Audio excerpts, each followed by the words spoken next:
When I was a senior in college, I became a Chicago police officer. I think part of what I learned there was to be able to think on my feet, be able to communicate well. I got my MBA and decided I wanted to continue to work in business. Timing was great.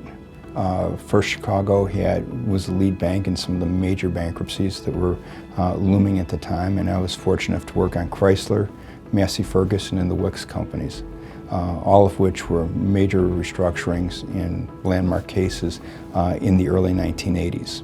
And that really started my career in terms of thinking through how I got to where I was today.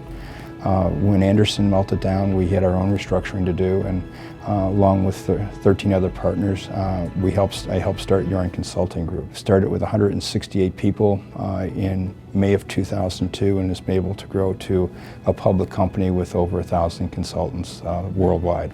The two marquee clients that Urine took on when we started were Comdisco, which was a Fortune 500 global leasing company, and United Airlines. Both were very successful restructurings and were landmark cases of their day. Later in my career, while I was at Urine, Jim Tyree, a longtime personal friend and the chairman of Mesro Financial here in Chicago, asked me to help him start a restructuring business in 2006. That was a lot of fun to work with Jim. We had several largest cases again, and we had USA Capital in 2006, 2007. USA Capital was one of the largest bankruptcies of that year.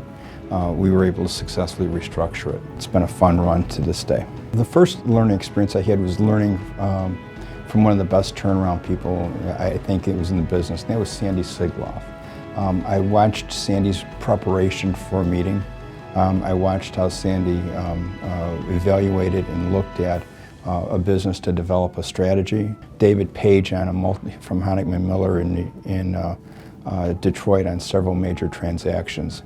Again, the ability to focus on detail, the ability to walk into a meeting totally prepared, and to look at a multiple of outcomes were parts of what I learned from both David and Sandy over the period of time. And I think that helped shape my career and shaped how I've helped people grow their careers as well. Tom is approachable, he's prepared, he's thoughtful, and most importantly, he wants to do the right thing. He has the highest level of integrity, and that would never be compromised in anything that he does. Never stop learning, be on time, realize that the world is changing much quicker today than it ever did before. You have to be able to be thoughtful. We need to be able to be prepared not just to fix what exists today, but to fix it on a curve of how business is going to be growing in the near future. Tom is a person that always is willing to help you if he's your friend. There isn't a favor that is too big or too small that you can't ask him to do that he wouldn't be happy to help you with. I think the TMA helped shape my career. I came to the first annual meeting in 1988 and saw a fantastic group of people from around the country that were passionate about the turnaround industry, as I was. I approached David Post, who was then the executive director, and said, I want to be on the board. I want to be part of this organization. I went on the board the next year. There's learning, there's certification, there's the ability to develop long-time relationships, and those relationships can turn into lifetime friendships.